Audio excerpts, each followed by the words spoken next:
Hey, it's Candy. Did you know that I have a quiz to help coaches choose their niche? Yeah, I do. It's super popular and it has been taken more than 20,000 times. This is a fun quiz that takes you about 2 minutes to do, and it will probably give you way more clarity on choosing your best coaching niche. So now, whether you say niche or niche, it's going to work for you. And if you're a coach and you have been stuck in niche indecision, wondering what to do, then you should take my quiz and find out what you learn. You can take the quiz today at coachnichequiz.com.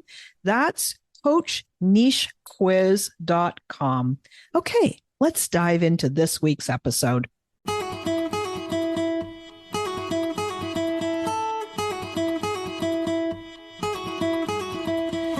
Welcome to She Coaches Coaches. I'm your host, Candy Motzek, and I'm going to help you find the clarity, confidence, and courage to become the coach that you are meant to be. If you're a new coach, or if you've always wanted to be a life coach, then this is the place for you. We're going to talk all about mindset and strategies and how to, because step by step only works when you have the clarity, courage, and confidence to take action. Let's get started. Hello, everyone, and welcome to this episode of She Coaches Coaches. I'm so glad you're here. Now, let me introduce you to my guest for today. Her name is Vanessa Broers, and I'm going to tell you a little bit about her. She has an early career in the C-suite of a major corporation, and she was leading the internal department of process improvement. Now, despite loving the work, she found herself called into deeper modes of healing as a coach and a healer and onto the shamanic path. She spent more than a decade coaching top-performing entrepreneurs, organizational leaders, and professionals to tear down decades of inner blocks to performance, help them to eliminate stress and overwhelm, and radically shift the way they lead their teams and businesses to create more impact and results. So just a quick aside, if you guys are listening to this and you're hearing this bio, you already know why I wanted to talk to Vanessa and why I wanted to have her on the show. Let me just go a little bit deeper. So her results prove that the more you focus on the human experience, the better performance. She works as a culture shaman to put the human back into human performance and works with top organizations such as Reddit, LinkedIn, University of Pittsburgh, and her own top performing fitness studio to create cultures that truly thrive at the human level to support higher performance within the organization. Welcome to She Coaches Coaches, Vanessa. I'm so excited to have you. Likewise, and really honored to be here. Thanks. Yeah. So there's something that you and I were talking about before, and you've got such a depth of experience in human performance, but I know that how I originally met you was in relationship to sales and this idea of coaches. We need to sell our services and we love our services, but yet there feels like sometimes there's this disconnect. So can you talk a little bit more about your approach with sales and how it could help the audience? Definitely. I think particularly in the helping professions, which definitely includes coaches, very few people get into it for the love of sales. It really, and it's a quite difficult initiation and awakening for a lot of coaches. I'm sure you see this, that want to help. They want to work with people. They want to share their gifts, but then they learn that they also have to sell. And it can be really devastating. And it feels like something you have to do in order to do what you want and what you love. That was my experience. And so then, if that's the hard reality that one has to face, then they maybe, if they do it, reluctantly begin the path to selling. But there's so much conditioning around what selling looks like and feels like. And in my experience, it's always the archetype of the chain smoking used car salesman with the suit that And there's this fear that I have to be manipulative, forceful, pushy.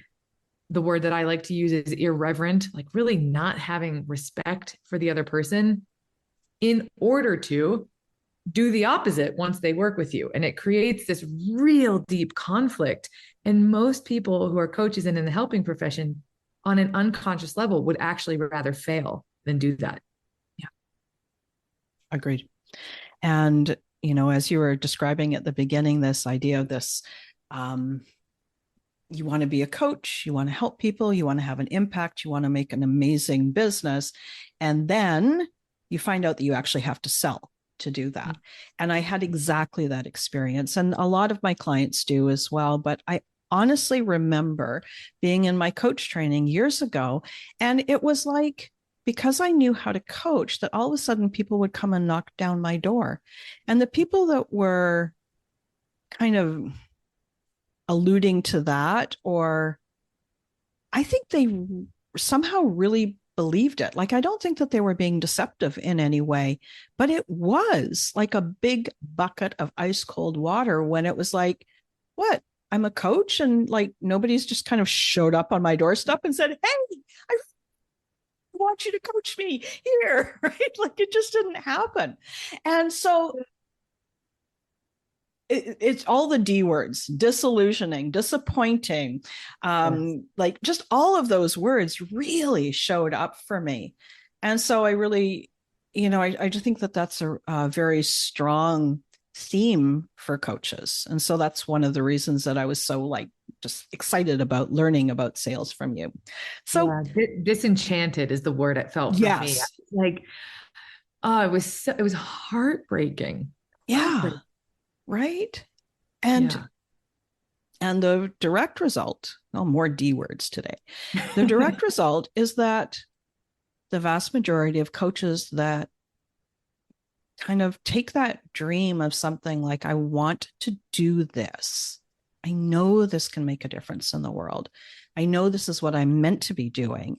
And then they find out what life, the other side of what being a coach, a paid coach is, and they quit. Mm-hmm. Right. And so how many people are walking around with that embarrassment, that shame, that like somebody was called their puppy ugly. I mean, really, like it's just hard. Right. And so I really feel for them. And that's, and I've experienced that as well. Like that. Oh my God. So now I have to be the thing that I don't want to be. And so how do you reconcile that? Like, where's the place that you start with people? So the place that I start with people is truly that I love sales, maybe more than anybody. I have a gym, right? So sales is it was also in the fitness industry. People don't want to sell either. So it's a real professional challenge to sell to them. And they now refer to me as the Danny Rojas of sales. Like, sales is life. So, I mean, even just how much I love sales tends to confuse people. They're like, she must be doing a different kind of sales than I'm doing. And I am. So the way that I reconcile it is through, is it okay if I bring in what sacred sales means? Because I feel like this really, this really helps. So the phrase that came up for me was sacred sales. And through my own journey, which we can talk about another time, and my own sort of reconciliation around both sales and what I love to do, was the understanding that the work that most people who really want to help is sacred. And when I say sacred, I mean of truth. That's what that word means to me. It's true to you. It's correct for you. It's the highest expression of you. It's the right thing for the person who's coming to you. That's what I mean by sacred. It's just true. It's the correct thing. And the word sales is to make an empowered choice, to support someone, to make a truly empowered choice. And in order to, let me pause there. So sacred sales is to help someone make a deeply empowered choice that's correct for them by being the truth of yourself. And this is an art, skill, science, spiritual practice, if you will. And it's based on the idea that sales is not in opposition to the work you do. It's not in opposition to the person in front of you. In and of itself, from this place, sales is one of the deepest services that you can offer. So, mic drop to begin with, right?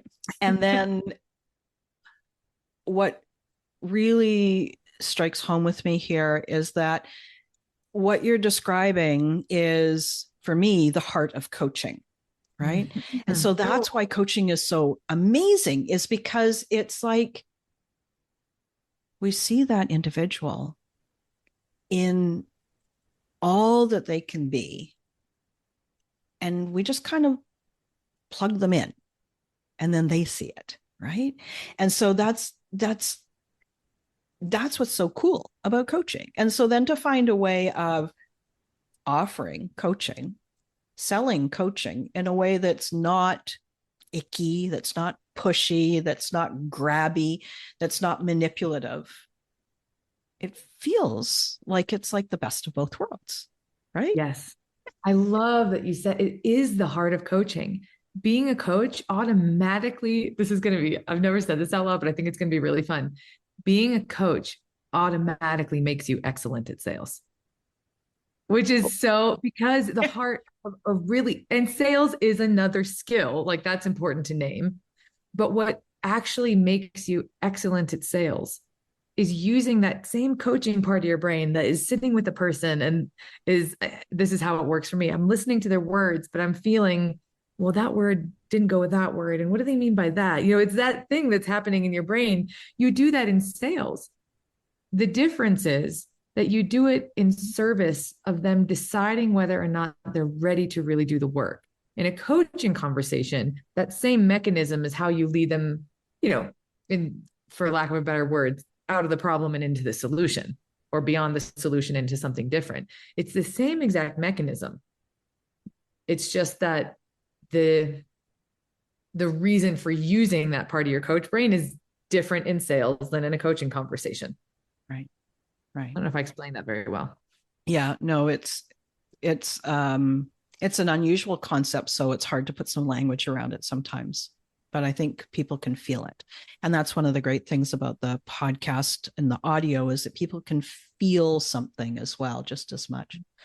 So a new coach is listening to this and they go, oh my gosh, this is possible. Where do you point them to begin? I mean, just the opening of this is possible is so touching, like that. And I don't want to skip over that because that is so important. Just holding that possibility. Yeah. When you say, where do you point them? You mean next in the work? What do you mean? Yeah. So first off, like this is possible is like the opening of the door. And then, now they're sort of peeking in the room and going, okay, where do I look first? Where do I look first? Yeah. So that would be the question.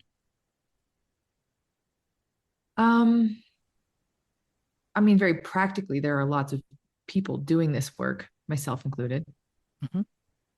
What I think to look for is, and I'm happy to share any of the practical resources, but one of the things to look for that I think helps you sort of distinguish between what I call sacred sales and seductive sales. And then there's abusive sales, but that's just a whole other territory. Mm-hmm. Seductive sales are the kind of sales that make you feel compulsive, anxiety, FOMO, a sense of manufactured urgency. Oh my gosh, this is going to go away if I don't take action now.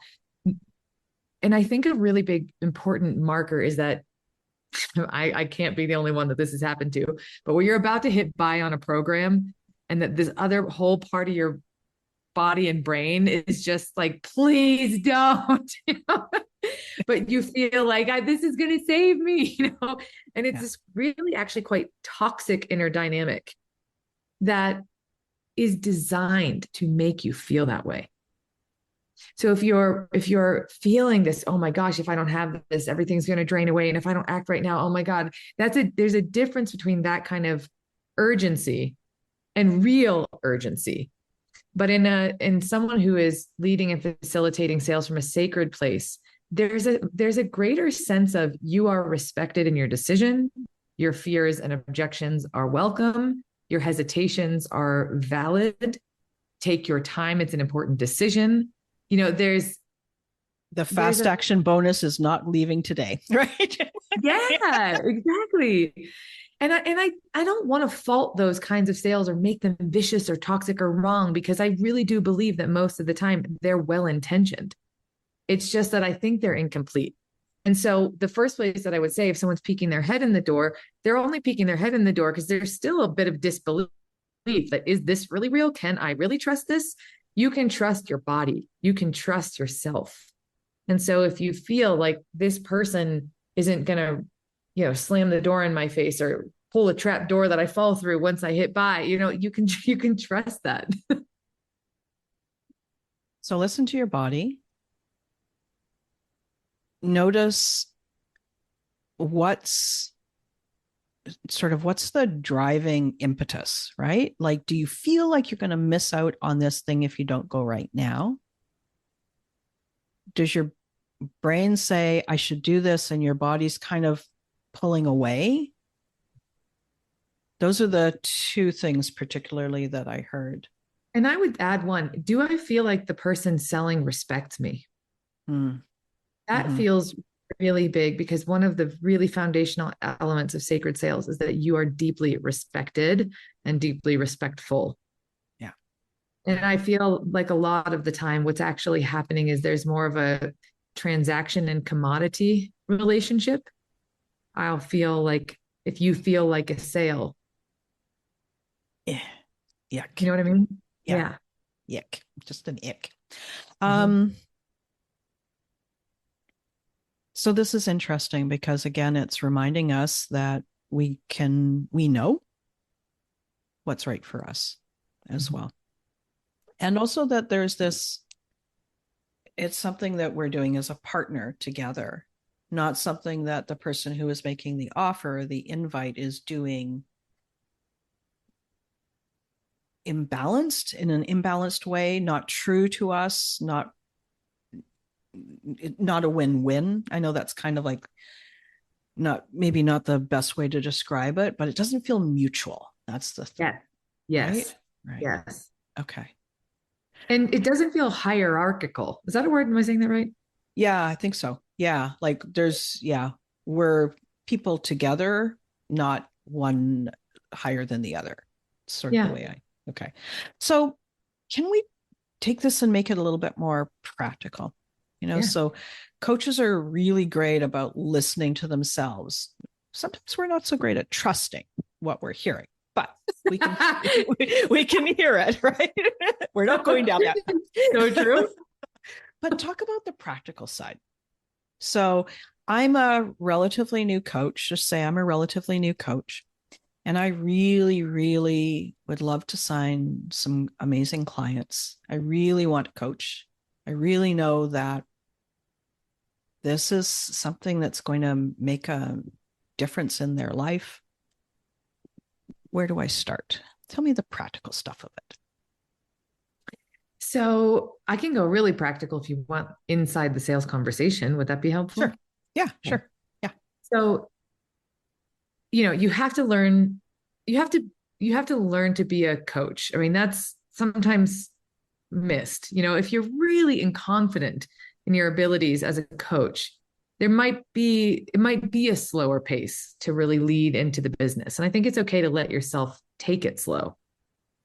So I'll just add that, because there's separate skills. And then you must learn to sell. You must learn to sell. There's a real, again, like we talked about, kind of a deep acceptance of that. And I say that in that particular way because somebody who's a coach has gone through a lot to get there. They've gone through a lot to get there. And Mhm. it's almost the same amount to learn to sell. It's like the second training of becoming a coach. And I think when you think about it that way, what I see happen more is, all right, now I'm a coach, and I'm like, oh, it's like a cartoon character who's running on the ground who can't get any traction. And so then they want to learn to sell as quickly as possible to make as much money as fast as possible for many reasons. And this is really going to hurt your relationship to learning sales. So first is take it slow.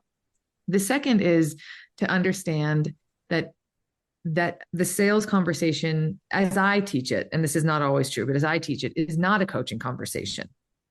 That comes after. The sales conversation is a conversation to let them decide if working with you will be what they do next. And then the third is once you're in that conversation, there's two conversations. There's the conversation about clarity, and there's the conversation about commitment. The first half of the conversation is really for you to help them get super clear on what they want. I call that desire. I call that desire. Yeah. Okay. So the first is to get clear on what they want. That's desire. The second is to help them get really clear on what's blocking them. The third is to really allow them to see the default future if they don't change, which many people are in a place of pretending like, it's going to work out. And then the fourth is to ask, are you really ready? How ready are you? And that's desire, block, default, and urgency, readiness. And the deeper you go, the clearer you get, the less the commitment, the money part of the conversation matters. It's still relevant. There's still a lot there. But a lot of people skip ahead to people didn't invest. And most of the time, the culprit is in not being clear enough ahead of time. So then the second part of that conversation is the commitment conversation. And that's where they really decide they're committed when they pay. That's when they're truly committed. And really, truly navigating that money conversation in and of itself is also a skill. And so I really emphasize that because I think a huge part of the reason that coaches get discouraged, even once they start to learn sales, is because when you don't know how to navigate the money conversation with skill and truth and love, people will walk away. I can't afford it. Let me talk to my husband. I'm going to sign up in 3 months when I save up money, all of those things. And most of the time, I would say maybe 5% of the time, it's really about money. The rest of the time, it's about something else. And so when this happens, the worst outcome is not that you don't make money and you don't make sales. The worst outcome that I see is that happens over and over again. And you think you're not skilled as a coach. Nobody wants your work. The market can't afford it. And you go into this place of self-disbelief and defeat. And it's not about your skills as a coach. It's not about whether or not being a coach is aligned for you. It's about not being skilled at a very specific part of your profession. That feels deeply important. So I think that this is a place that most coaches, new and seasoned coaches, are not aware that the skill of sales is a must, right? And even if, like, whether you're wanting to grow a business as a coach or you want to sell yourself as an internal coach, if you want an internal role, you still need to know how to sell. Why do you think people get so stuck on that? Like, yeah, I don't know how else to say it. It's like, it's just like the topic of sales comes up and it's sticky right before Yeah. it even begins. Well, I think in part it's what we talked about before with all the conditioning, that it feels like I have to become something that's so inauthentic to me in order to be good at it. All of us have had the experience of being sold and pushed. And, even just last week, I had one with a salesperson at Target. And the other reason is because sales triggers our deepest wounding of worthiness, of abandonment, of whether or not we are allowed to be ourselves. And then the person who for particularly for coaches who is choosing to potentially work with us, you're basically selling them, hey, do you want to work on all the deepest, hardest, most painful experiences of your life and bring them up and then work? Like, that's not a great sell. Yeah. Right. So if you put it that way, the person purchasing is being asked to walk into and feel the deepest, most insecure parts of themselves with the prospect of failing. And the person selling is being triggered to be abandoned, rejected, forced to be inauthentic and invaluable. And so the truth is that most people are selling from this place. Right. And what I teach is that you can't avoid that. This is what's triggered in sales, particularly because it's about money, which is security, and your work in the world, which is so much about your value. And when you learn that these are the inevitable dynamics of sales, and the job is not to just get so good at sales that these become irrelevant. The way that I teach sales is know that these are in the room, and that actually being in the study of sales, the way that I teach it is through selling, through sales, you get to heal these parts. You get to bring them home. And so it's kind of like one of the things that I often tell people is you will meet everything you're afraid of on the path of sales. Everything you're taking every other path to avoid is waiting for you on the path of sales. And thank goodness it is, because that's where all of your power and expression and beauty and magnetism are hidden, in these little places that sales generously and relentlessly make visible. So rather than hide from that, which is what we want to do when we're hiding from sales, it's like, no, embrace it. Get in the gym, lift the weight. Yeah. Yeah. There's something else here. So acknowledging that this is the place that we're going to feel insecure, that we're going to be triggered, and that the potential client is too. And so how do we create that safety? Because we've got to create the safety for them to even show up, right? Like, I mean, even now I have times where people will book a call with me. Yes, I have a lovely name for it, but it's a sales call. And then they get scared. They get scared, and either they cancel at the last minute or they show up and then they're so like stuck in their head, right? That they can't even have the conversation. Just the question about what do you want? Like, what would you love to have? That is like so hard, right? So how do you create that safety? Because that's the coach's job, is to create that safety. Yeah, it's a beautiful question. And I'll say there's three things that I think are really required in order to create that safety. The first is love. The second is honesty. And the third is self-expression. And one of the things that I often teach is that in a sales call, particularly around money, is where people have the least trust in themselves and they have the least trust in life. And so the way that you create safety is that's where you must become the most trustworthy. And the way that you become trustworthy is by being as loving as possible. And when I use the word loving, I mean, it's all welcome here. It's all welcome here. By being honest, most people are quite dishonest in sales conversations. And I mean that not in like nobody's out most of the time. They're not outright lying, but they're withholding, they're sugarcoating, they're making it softer, less intense, less scary, something other than who they are. And then the third is by not being self-expressed, and particularly in coaching. We can feel that in another person when they're not being themselves, and it feels uncomfortable. It makes us feel unsettled. And so those are what's required to create safety. And I'll just add one more thing, that's no small feat to do those three. Right.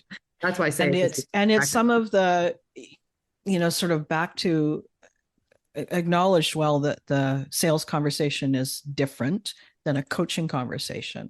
But this again is one of the things when you show up as a coach, you show up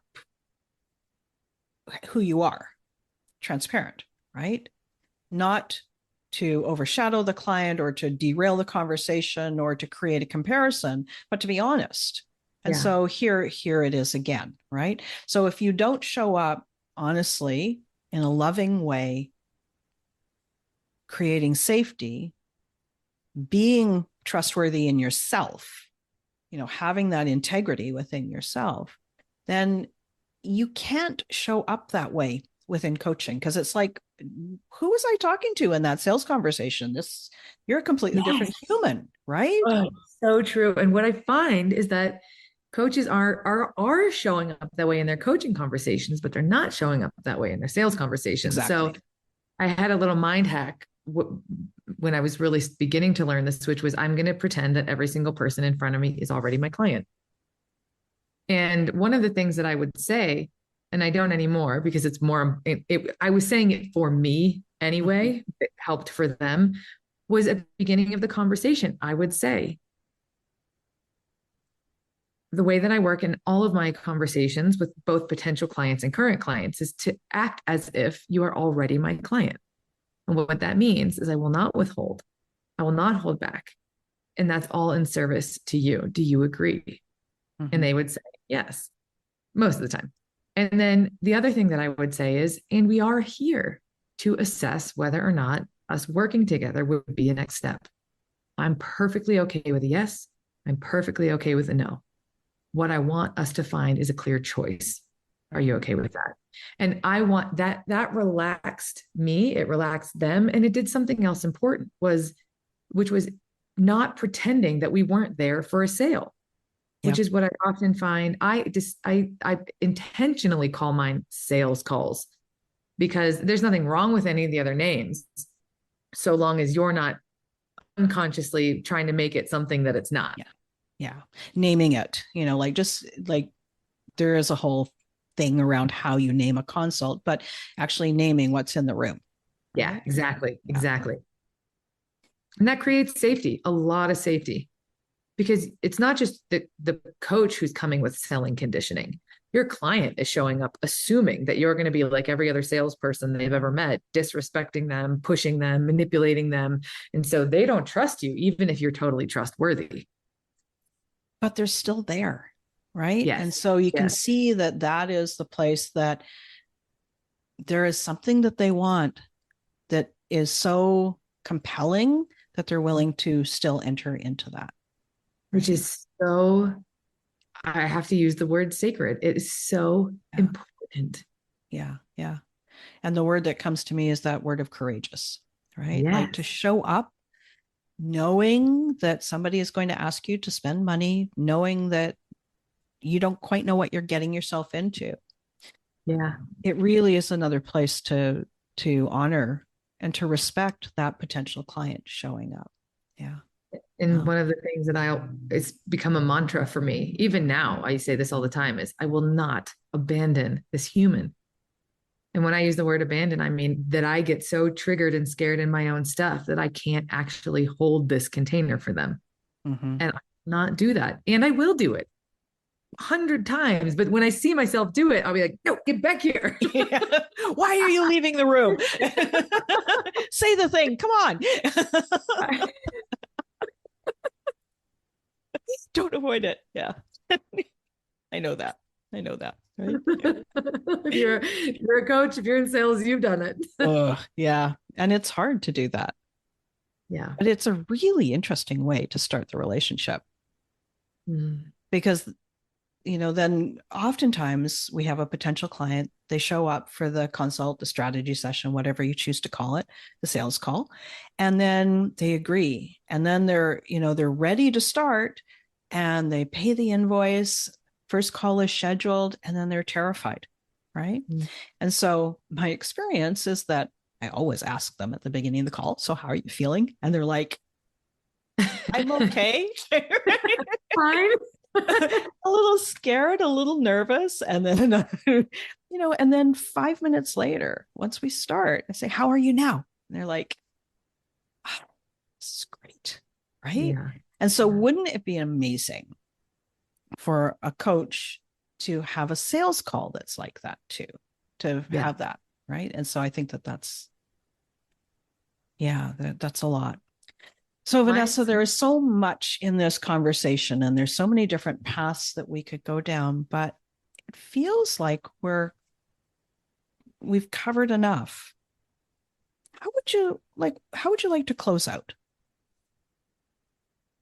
I would say to invite anyone listening into the possibility that their sales calls can be some of the most intimate conversations in their life for both people. I've shared things in my sales calls that people who are closest to me don't know. I've cried in my sales calls as the coach. The person in front of me has cried. We've cried together. I was in my sales call with my most recent coach. She was nursing her baby. We were listening to music. I mean, I've been inside, I've been outside. I've been dressed beautifully. I looked like I crawled out of a swamp, like you've seen that. And maybe you did just crawl out of a swamp. I actually did. So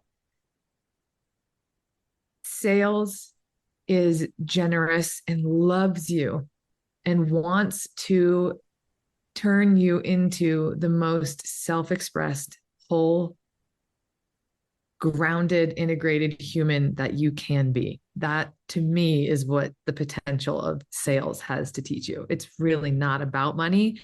And should you embrace it that way, you can make a ton of money. In fact, you must make sales a part of your life to make a ton of money. There is that. There was something else here that was interesting. Just a sec. I have to find the thread. What I think is interesting is, well, there's many interesting things, but what I think is here that's interesting is that coaches are on that journey of becoming more of who they are, right? Not who they're meant to be, but like who they truly are. And once they get their head wrapped around the idea that learning to sell is the same journey, I think it's going to be so much easier, right? Yes. Yeah, it's like you said before we hit record. It's not about solving a problem or reconciling sales so you can do what you do. It's recognizing that they are in service of each other the same. Yeah. And that to be a powerful coach and to be the person that you are, selling is like an integral part of it. Mm-hmm. Yeah. Right. Mm-hmm. Cool. Yeah. I love this conversation. Thank you for joining me. Yeah, it's appreciate so it. Nourishing. It feels nourishing is the word. Exactly. Yeah. So last question. Listeners, for those of you who have listened to this conversation and said, who is this person? I have to find out more about her. Vanessa, tell us how we can find out more about you. The easiest way would be to go into the show notes and click the link that is the free offer for my 60-minute sacred sales training. That will take you into the world of me. And you can also go to vanessabrowerscoaching.com and you can learn a lot about me there. And, awesome. I say I'm a human. So if you want to reach out and say hi, just do it. I'm here. Cool. I love it. Thank you so much for joining me. It's been a real pleasure. Likewise. Thank you. Thanks again for listening today. Please hop on over to Apple Podcasts and leave a review. Also, I would love to hear from you. Did something that I say resonate? What else would you like to learn about? Click the link in the player and leave a comment on the post. This is going to give me great ideas for future episodes so I can help you best. Join me again next week for more coaching, support, and teaching to help you become the confident coach you are meant to be.